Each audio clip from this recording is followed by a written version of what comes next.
is so isa sa mga miyembro ng Scorpion Boys, he plays the role of Matias. Let us call on Mr. Kim Perez. Right, Kim. Right, also here with us this afternoon. Also here with us this afternoon is Black Rider himself, primetime action hero, Ruru Madrid.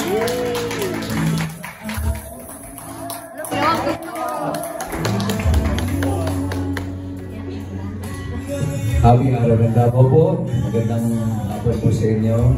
Gusto po. Good afternoon. Kamusta naman ang Davao experience niyo so far? Siyempre, so far so good. Well, every time naman na pupunta kami ng Davao, parang ramdam namin dito na iba yung init na pagtanggap ng mga kapuso po natin. So we're very happy na ang cast ng Black Rider, kahit na kami dalawa lang ni Kim ngayon, nandito kami para po makiselebrate ng araw ng Davao. Kasama rin po namin ang cast ng Abot Kamay. So, nakakatawa dahil magpapasaya po tayo ng mga kapuso po natin dito. Ayan. So, ako first time ko dito. So, sobrang excited ko na maging yung mga kapuso natin, mga Dalaweños.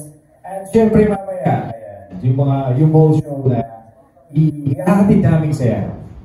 Salamat po. And thank you so much. At syempre excited na rin sila na makausap kayo this afternoon. Kaya huwag ka natin patagalin. Simulan na natin ang Q&A. So let us call on Sir John Richard Dan of Dwarf Adventures. Hello guys.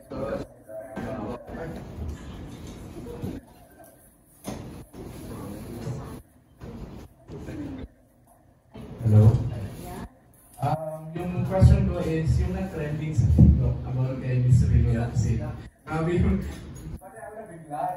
anong nangyari behind the scenes? So, ano po yung message niyo sa mga nakapanood nun? Biglang nag-trending talaga yung eksena? Well, maraming salamat po sa question na yan. Just to clarify po, marami po kasing lumabas na mga fake news regarding po dun sa video po na yun kung saan ang sinasabi ng iba ay nagkaroon daw po si Tita ng anxiety attack or parang nag-panic attack daw si Tita during that time. But ako na po yung magbibignaw nito nung incidente na nangyari. Nandun po ako, we were shooting yung time na aftermath ng Palangga Massacre, which is yun yung isa sa pinakamatinding kinuha na po namin at marami pong namatay doon sa Palangga. So si Tita, dahil nga sobrang bigat ng eksena, nahirapan siyang i-cut yung sarili niya, nahirapan siyang bumitaw. So nung sinabi ng direct na cut na, iyak pa rin siya ng iyak. And even ako, naiiyak pa rin ako, pero parang nandun ako to comfort Tita. Parang ako yung strong para sa kanya. So yun, pinakalma namin siya, nilagay namin siya sa isang sulok, sa upuan, para bigyan siya ng tubig at alagaan. And then may mga ibang tao kasi na nagsasabi na wala daw pong medic sa set namin or wala man lang daw nagkaroon ng first aid na o kung ano man pwedeng gawin kay Tita para maagapan po yung nararamdaman niya. Wala po talaga. At the time na yun, may mga medic po kami, pero hindi po namin kinailangan ng medic dahil ang nararamdaman ni Tita ay hindi lang siya makabitaw doon sa eksena. So yun po, gusto ko lang din po biglang linaw yun dahil even si Tita, nagugulat din po siya sa mga naging reaksyon ng tao. Maraming salamat po, sir. Thank you. Thank you so much, Sir John Richard Dan. Ngayon naman po, tawagin natin si Ms. Taryn ng Powerade.com. Hello, welcome back again sa Davao Ruru. The last time you were here is nag-promote na ng Lolo, Kalayawan, that is Kalayawan Festival. So my question is, from Lolo to, ano ba yung set? Hindi, yung sa one. Iba-iba yung genre na ano mo, pero yung napansin ng mga tao, ng mga viewers, parang mas may potential ka sa action ng mga series or drama. Anong masasabi mo about dito? Yung mga reaction ng mga tao na parang doon ka talaga nakatatak sa pagiging action star. Maraming salamat po, ma'am. Ang action po kasi ever since bata ko, yun po talaga yung dream ko. My ultimate dream talaga is maging action star. Dahil may ito manood talaga ng mga action films nila, FPJ, Robin Padilla, Bong Revilla, lahat po yan talagang pinapanood ko. So, sinabi ko sa sarili ko na balang araw magiging action star ako. But, syempre, I started sa Prodigy na sobrang payat, parang patpatin, yung parang pagkanahingan ako, tatangayin ako, ganyan. So, parang, at naging mentor ko doon si Tatay Ipe, which is dating action star din. So, siya yung nagsasabi sa akin, anak, ngayon sa age mo, 14 ako noon, wala pa maniniwala na kaya mo magligtas ng tao. So, kailangan mo munang, kailangan mo magpaganda ng katawan, kailangan mo mag-training, kailangan mo magkaroon ng skill para maipakita mo pagka gumagawa ka ng mga fight scenes mo. So, yun po talaga. I mean, gumagawa ko ng mga teleserye. I started sa mga patwitams, mga fantaserye, and then I did Encantadia. Nung nag-Encantadia na po ako, din ko rin sabi sa sarili ko na ito talaga yung gusto ko, action. So, after Encantadia, Sherlock, sila nagtuloy-tuloy na eventually naglolo at Black Rider.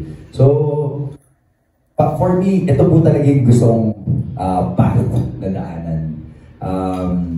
I mean, bukod po dun sa kagustuhan ko na may action star, I also want to inspire people na nangangarap din na maging action star. Na kahit na ano pang saan ka nang galing, kahit na payat ka, kahit na wala kang talento, ang mga bagay kaya pong aralin yan at ano kaya pong i-improve yan. So kung may pangarap ka, talagang wag mong ihinto. Talagang reach for that goal at walang ibang susuporta sa'yo kundi sarili mo. So yun po yun naging mindset ko na para matupad ko yung pangarap ko na maging action star ngayon.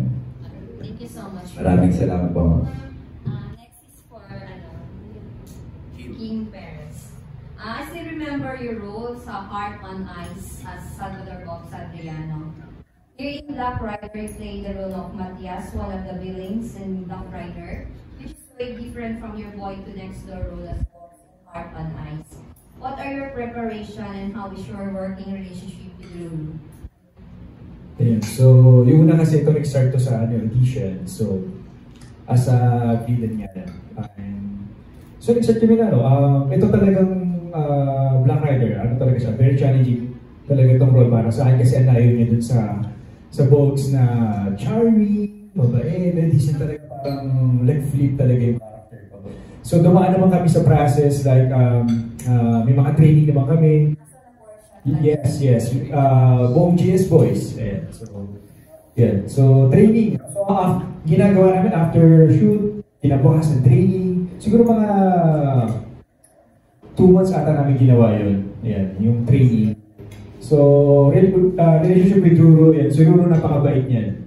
Napakagaang kasi nandito siya si Ruro, mag-aang trabaho yan. Ay, wala naman ako masabi yan. Very professional. And may mga action timing eksena ni Ruro na nakakatuwa naman kasi nandiyan siya. As a newbie ako sa action. Ayan, so, si Ruro na yung nagtuturo sa'yo. Parang yung natutunan may mga kasama talagang tinuturo siya sa akin na parang nakakagaan na para gawin ko yung trabaho ko. Like, may mga action kami na ibabal. Mag-fight scene kami, mga ganyan. So, nakakatuwa naman. Si Ruro nandiyan siya para umalalay sa'yo sa newbie. Kasi alam niyo naman na bago ako sa action. Actually, most of us, sa mga GS Boy, mga kontrabida, bago talaga sa action, lalo na yung fight scene. Ito si Ruro eh. Talagang mahusay yan. Kasalanan ni Ruro. Kasalanan ito ni Ruro. Kaya, ayun, again, so relationship with Ruro, apaka-okay niya, professional, mag-aang katrabaho. Wala akong masabi. Deserve niya kung ano yung mga nakukuha niya. Alam mo na. Thank you so much and congratulations again sa thank you so much and congratulations again sa Black Rider. Thank you. Thank you so much, Miss Pal. Ngayon naman tawagin natin si Sir Tammy Francisco of Tammy Picoy. Ayun, welcome back to the outfit. Ang best, curious lang ako, ano po yung bonding time niyo?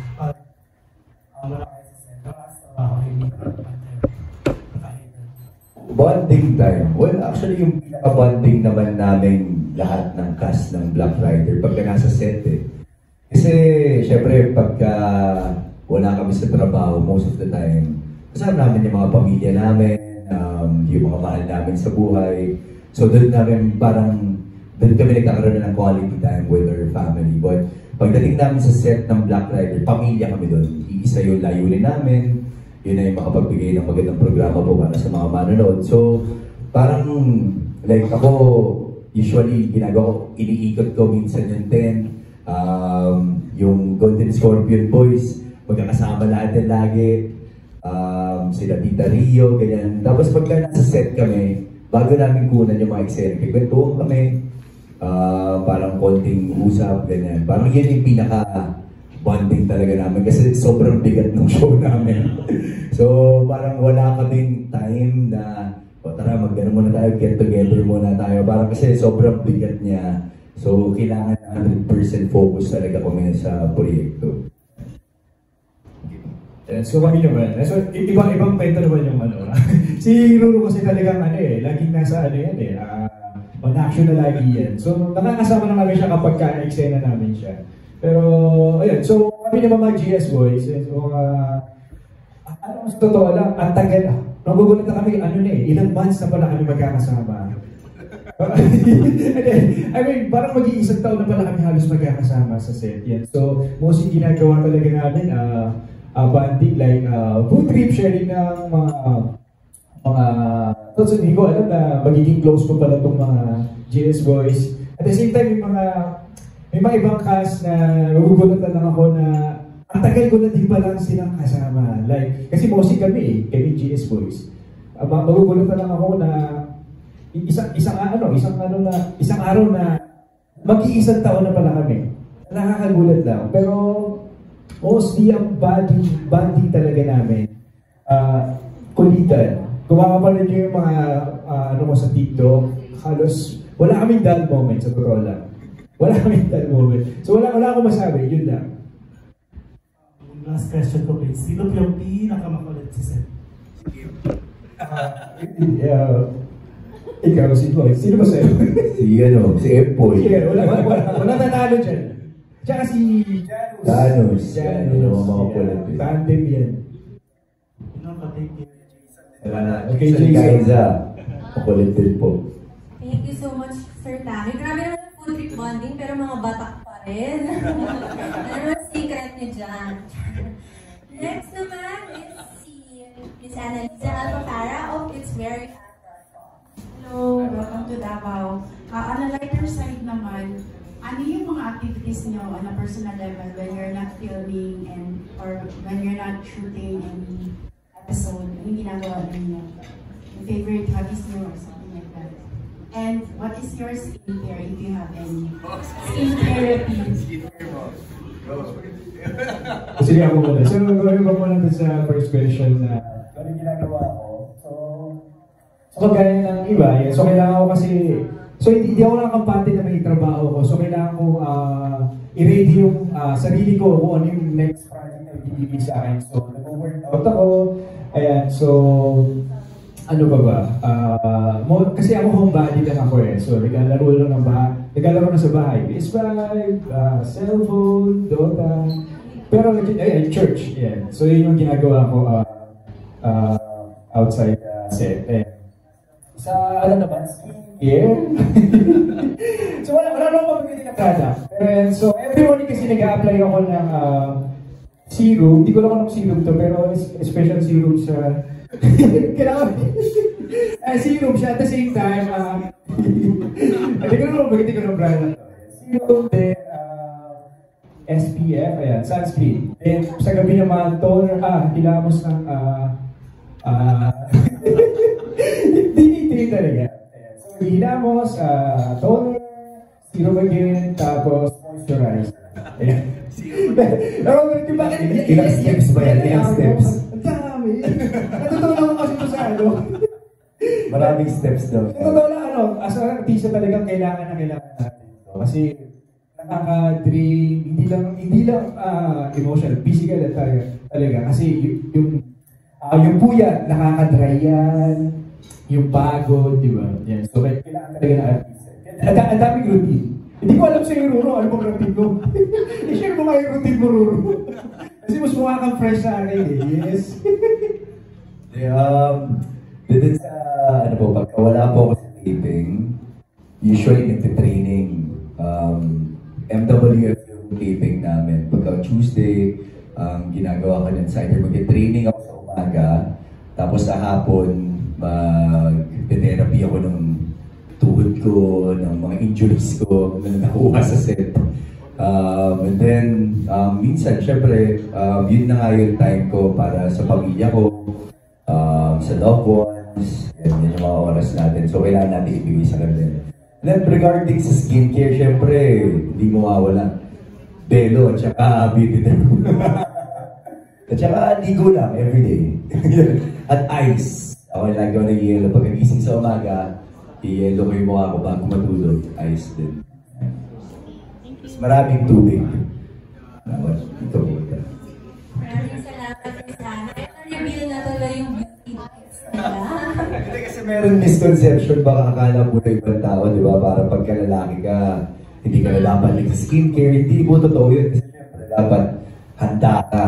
Kunyari, may liligawan ka, or magpapapogi ka sa girlfriend mo, or sa asawa mo, di ba? Syempre kung paano alagaan ang mga kabaihan ng kanikan nila mga sarili, ganun din dapat tayo mga lalaki kung paano alagaan ang ating mga sarili. So, huwag po natin kahiya na nag-skincare tayo at inaalagaan po natin ang ating mga sarili. Yan. Next naman is Miss Maya Padillo of Headstop. Hi, good afternoon. Selena Gomez. Selena Gomez. Sabi mo kanina na you want to be an action star. You want to be known as an action star. All in all, how do you like to be packaged? Well, parang I guess the branding, yung mga package, kung paano ako ipapackage, it's up with my team, Sparkle, but I guess it's the projects na ginagawa ko po eh. So, syempre bilang isang batang artista na nakagagawa po ng action, our goal of course is to entertain people. Makapagpasaya po tayo ng mga tao habang nanonood sila. But at the same time, makapagbigay po ng inspirasyon lalo-lalo sa mga kabataan. Lagi ko po kinikwento yung life story ko, lagi ko kinikwento kung ano yung pinagdaanan ko, kung paano ko narating to, pangarap ko na to. So, in every projects na ginagawa ko, gusto ko po lagi po sana may inspire doon na someone, or especially mga kabataan, na yun po yung pwede nilang gamitin na inspirasyon. Kasi syempre ngayon sa panahon ngayon, marami po mga bata na natatakot silang mangarap, especially pagdating sa pagiging artista o pagdating sa pagiging action star dahil isip nila nahihiya sila, hindi nila mararating yung pangarap nila. But parang in every project, gusto ko pong ikwento doon na hindi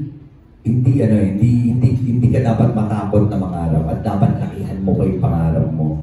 So that di mo man ma-reach yung main dream mo, close to that, makukuha mo yun. So, I guess it's not, kumbaga hindi mula sa akin manggagaling yung branding, but siguro sa team ko na Sparkle at the same time sa mga projects po na ginagawa ko. Sa ngayon ba, meron ka ba parang dream movie or dream role na alam mo ito yung to cement your parang dream na yung branding na gusto mo na maging actor sa?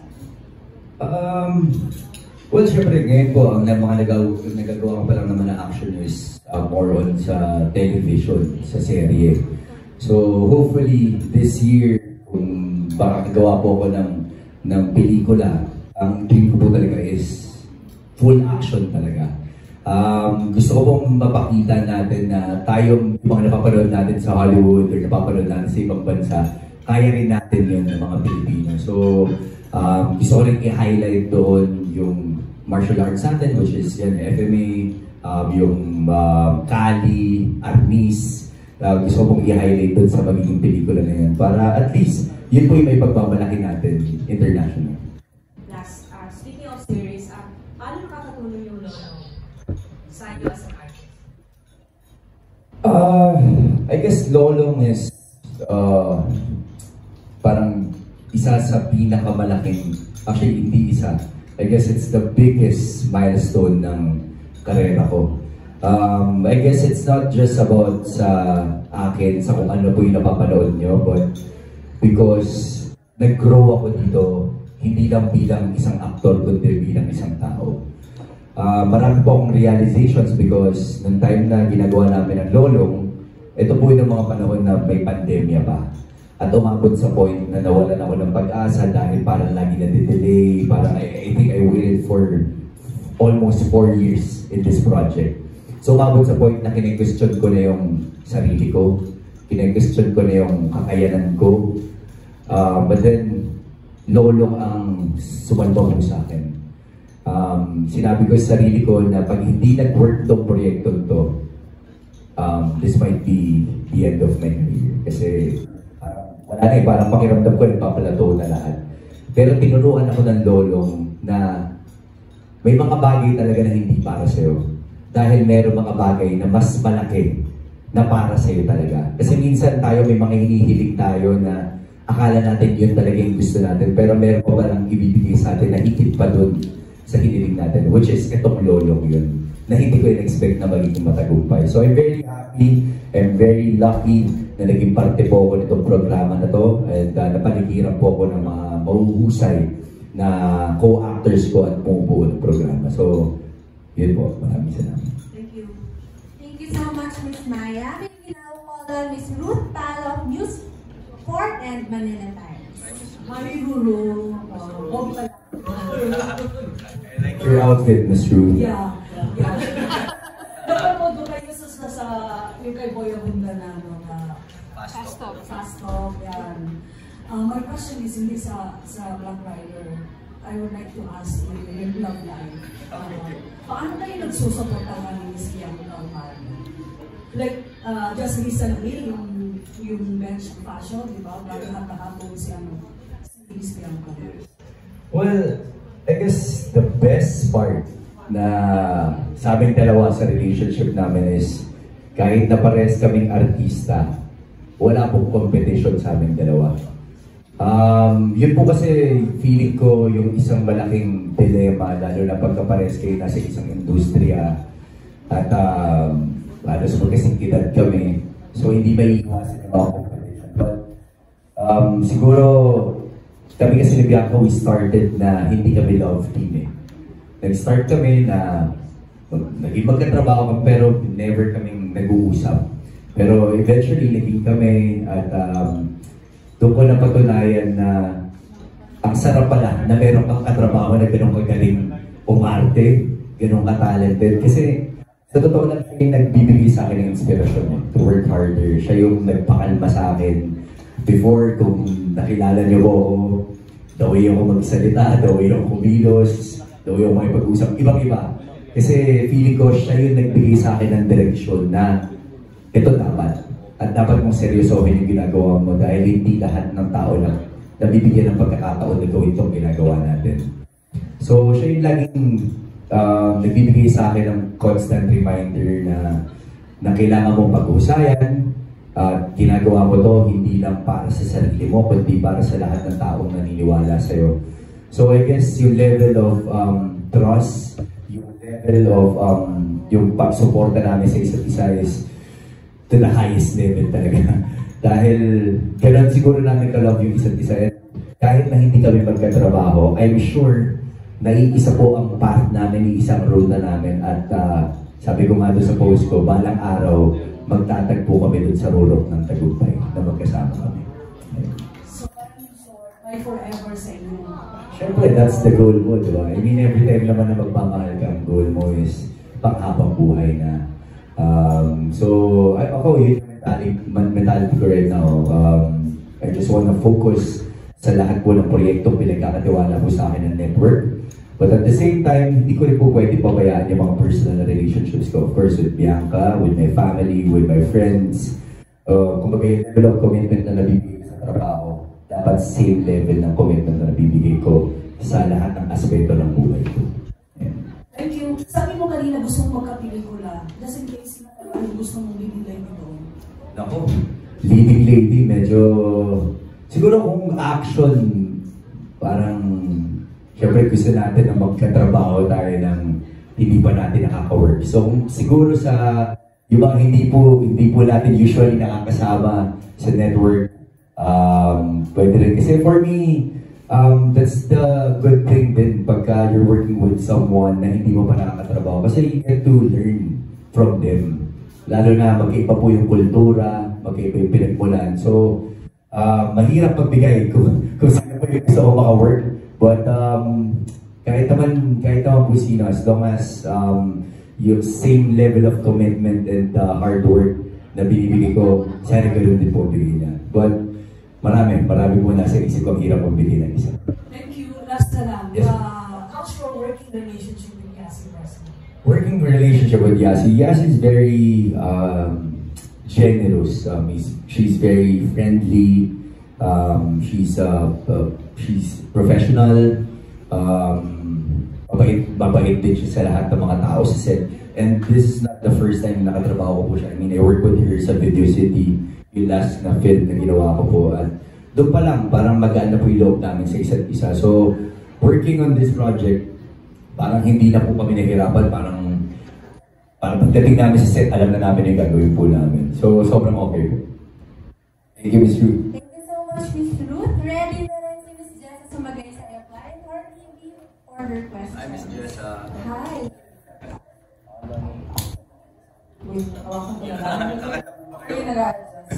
So, good morning to the both of you. I'm from Isa from Lionheart TV. So, my first question goes for Kim. So, how is it working with Ruru and the other coach Amy artists sa showbiz industry? Because I've noticed na parang ang close nyo, parang mag-barnada lang. Parang mag-barnada lang tapos nag-out, tapos check-chika lang. So, is having Ruru around makes the workload lighter or heavier? Or does it make it lighter having Ruru around as a friend, as a co-artist? So kagaya na sinabi ko kanina, napakagaan niya ng katrabaho ni Ruru. Minsan siya pa ang tutulong sa'yo na mapaganda pa yung eksena. Minsan kasi katulad na sinabi ko kanina na lalo na sa action talaga, challenging talaga sa akin. So isa si Ruru talaga sa, bukod sa coaches, isa siya talaga sa mga tumutulong at talagang umaalala. Kung di ganito ito nakakatuwa, talagang sobrang appreciate ko dun si Ruru. Ayun, so actually isa set talaga namin para lang kami talagang nagbabanding nila. Lalo na yung boys yan. So okay naman. So talagang ayun, so sobrang alalay talaga ni Ruru. Bagaan siya ang trabaho. Wala kang masabi. Sige, another question for you. So, ano bang mga roles sa isang film or series ang gusto mong gampanan? Sa totoo lang, sa newbie, actually, gusto i-coating talaga lahat yan eh. Mga pa-drama, action yan. So, nasa bucket list ko na yung drama, action, siguro, horror naman. Ayun, lahat na. Ayan, so, wala pa naman ako talagang, alam mo yung, na parang, ito yung gusto ko, like Ruru. Ako gusto ko lahat i-Ruru niya. Sa ngayon kasi, ang ginagol ko maging versatile actor talaga. Kahit saan ako iba to, ayan, okay to. So, yun po. Ano yung, in connection to that, ano yung mga aabangan namin sa role mo sa Black Rider? Hindi ko yun. So, kaabangan mo na po kasi maraming pang mamabantay. So, ang good news naman, wala po ako doon sa mga batay. So, yun ang expert ko. Ayan, so... Boy tayo si Sir. Boy si Matias. So, more action pa rin na siyempre maabangan natin. At mas nakakagigil na. Ayan, ang paparating pa mga eksena. Yes. So, let's move forward sa kay Ruru. Maraming nag-look up sa'yo ng mga bata. So, do you feel any pressure being somebody na tinatawag nilang idol? Yes. Yes, of course. Hindi naman po mawawala yung pressure. Especially pagka nakakatanggap po ako ng mga videos coming from dun sa mga nanay ng mga bata na nanonood ng mga proyektong ginagawa ko ng Black Rider, ng Lolong, na parang sobrang iniidolo daw nila, the way ako magsalita, ginagaya, the way ako magpumorma. I mean, yung pressure nandun, pero Actually, ito po talaga yung dream ko. Before, nung hindi pa ako artista, my ultimate dream is maging artista ako, maging action star. Yun talaga yung ultimate dream ko. And now, na nandito ako sa industriya to, iniisip ko, ano lang yung pangarap ko ngayon? And then all of a sudden, biglang sumagi sa utak ko, my goal is to inspire people na, like what I said earlier, diba? Parang ang dami kasi mga tao na nauunahan ng takot, nauunahan sila ng self-doubt, nauunahan sila ng mga tao na sasabihin sa kanila na hindi mo kaya yan, wala kang mararating. Pero ako naman yung mapatunay na dumaan po ako sa ganun. Maraming beses ako na-reject, maraming beses akong napanghinaan ng loob, maraming beses na gusto ko na lang sumuko. Pero nilaban ko. Kasi yun talaga yung pangarap ko. So yun yung gusto kong ibahagi, especially sa mga kabataan po ngayon, na wag humintong mangarap at wag matakot mangarap. Kasi ano man yung pangarapin mo, ano man yung gusto mong marating, mararating mo yan as long as may tiwala ka sa Panginoon Diyos at wala kang tinatapakang ibang tao at pag-uusaya mo lahat ng ginagawa mo. And at the same time, mahirap kasi syempre hindi ka pwedeng makitang may ginagawang mali. Kasi bata binibigyan mo ng inspirasyon. So ako, sa part ko, kahit na mahirap siya, tanggap ko siya. Kasi ito po talaga yung pangarap ko. So, parang lalo-lalo na pag nakakita po ako ng mga bata na lumalapit sa akin na sobrang iniidolo daw ako, ganyan. Nawawala po lahat ng pagod na yun. Nawawala lahat ng pressure, nawawala lahat ng takot. Kasi alam ko na meron akong nagawang mabuti sa ibang tao. So, yun lang naman po. Yun lang naman yung gusto ko. Okay. Yung next question.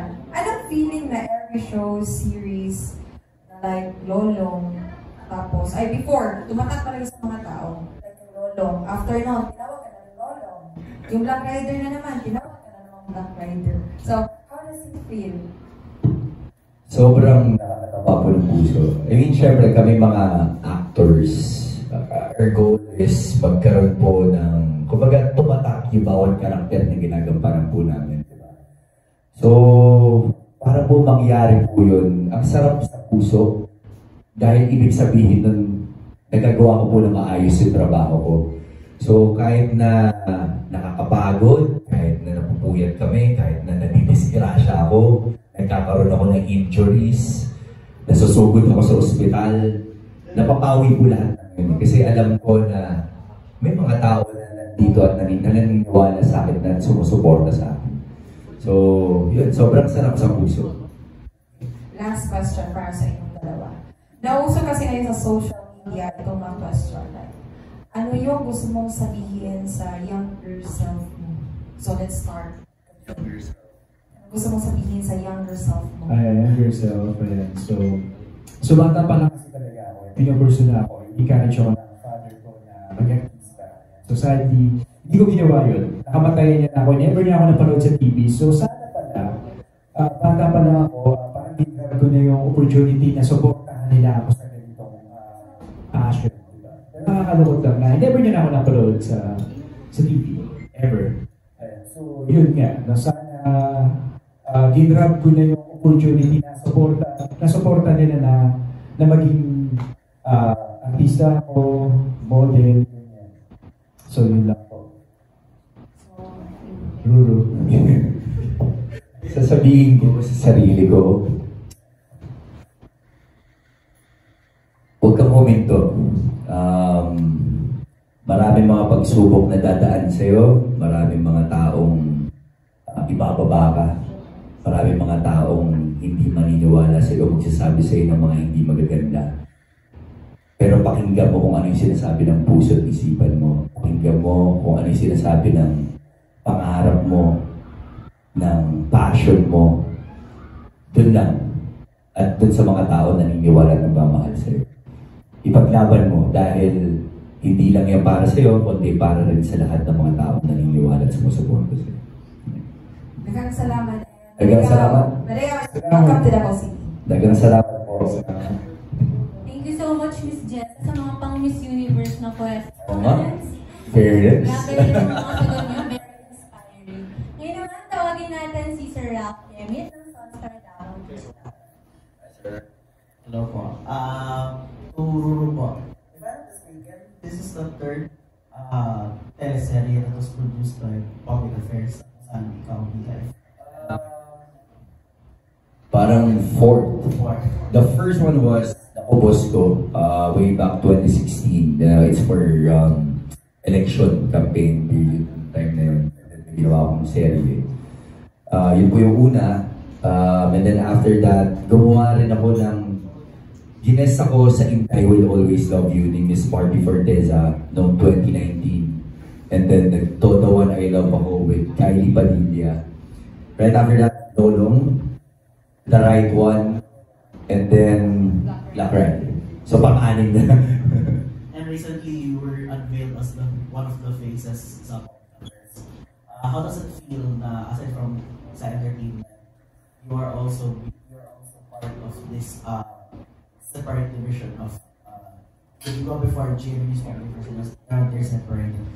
How does it feel to be part of the Public Affairs division, and could we expect Ruru having his, I don't know, documentary ba or documentary feature na I don't know, show or segment, whatever? Yeah.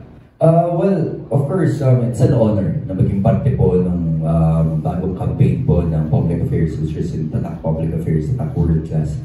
I'm very happy to be part of that kasi nga, syempre, pang ilang proyekto ko na rin po na ginagawa po ito sa Public Affairs. And working with Public Affairs, I get to, parang kumbaga binibigyan po nila ako ng chance na magkaroon ng boses in every project na ginagawa ko. Binibigyan nila ako ng chance na magkaroon ng boses, even kung paano po isusulat yung script. So yung tiwala na binibigay po nila sa akin is sobra-sobra. So that's why I'm very happy na naging parte po ako nitong grupo na to. And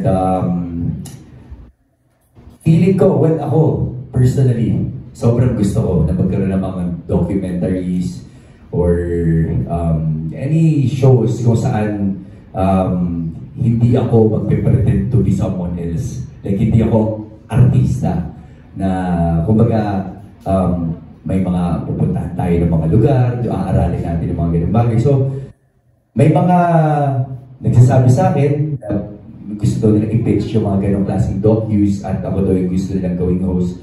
So, ako naghihintay lang po ng right timing for that.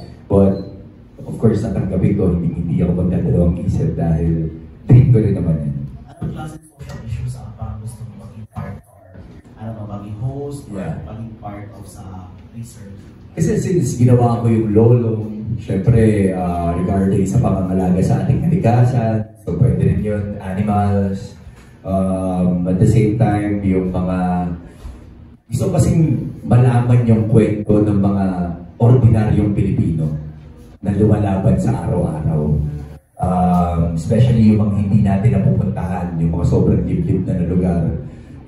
Gusto kong mahanap or gusto kong makapakinig ng mga kwento nila kung saan mabibigyan din ako ng inspiration. So yun, hopefully mga ganun pong klaseng konsepto. From one social issue to another, which is sa Black Rider, as you are a motorcycle rider, ano ang parang nagpayo mo or reminder sa mga kapwa mo motorcycle riders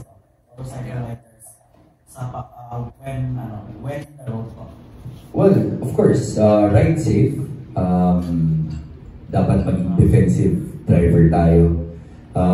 Kasi ang pagpumotor naman po, maraming misconceptions. Akala po na marami, delikado ang motor. I mean, delikado naman talaga. Lahat naman po ng mga sinasakyan natin, lalo na sa kalsada natin, di ba?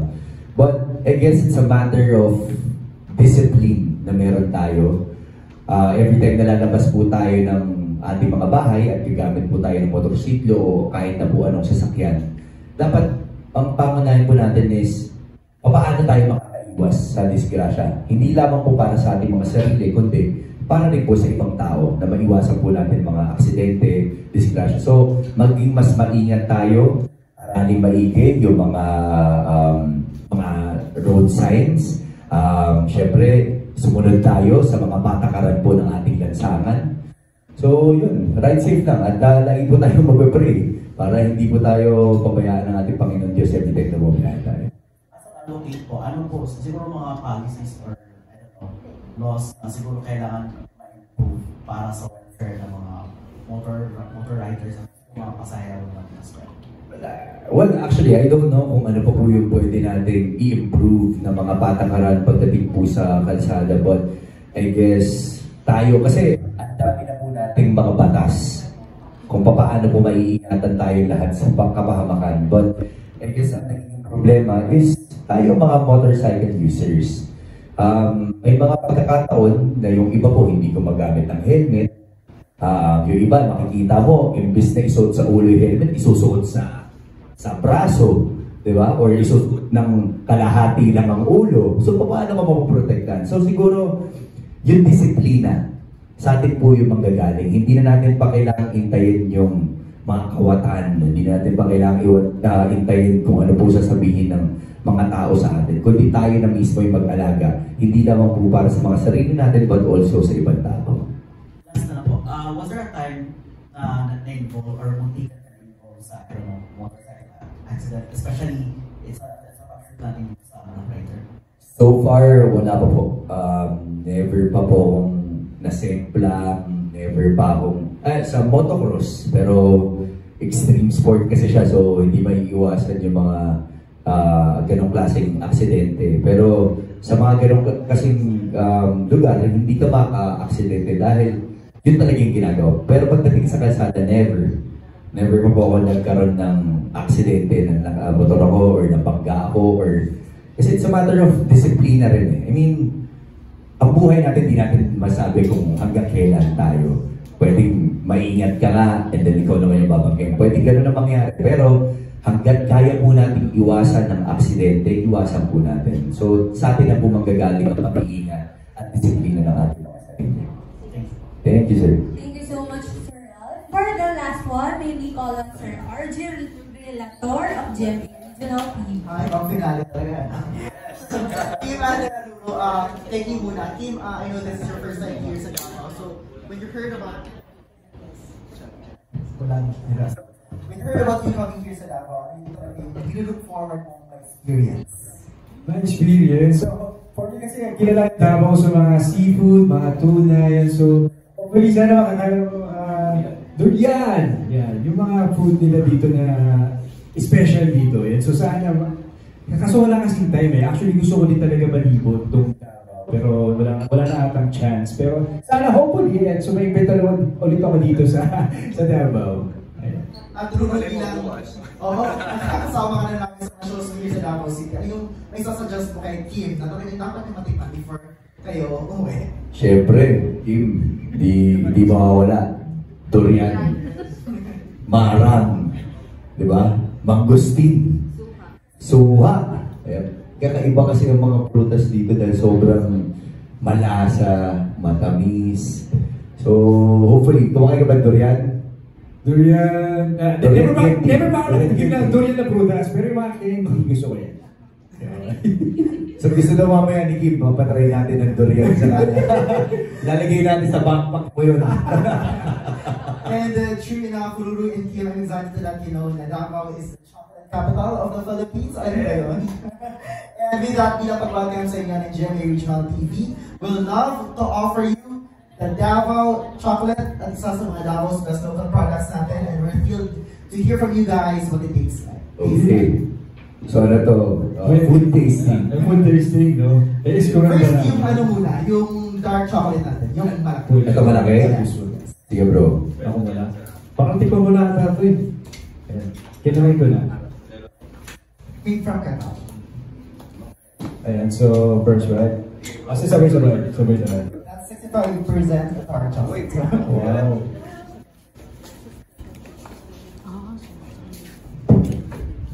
Hindi sa buwan na.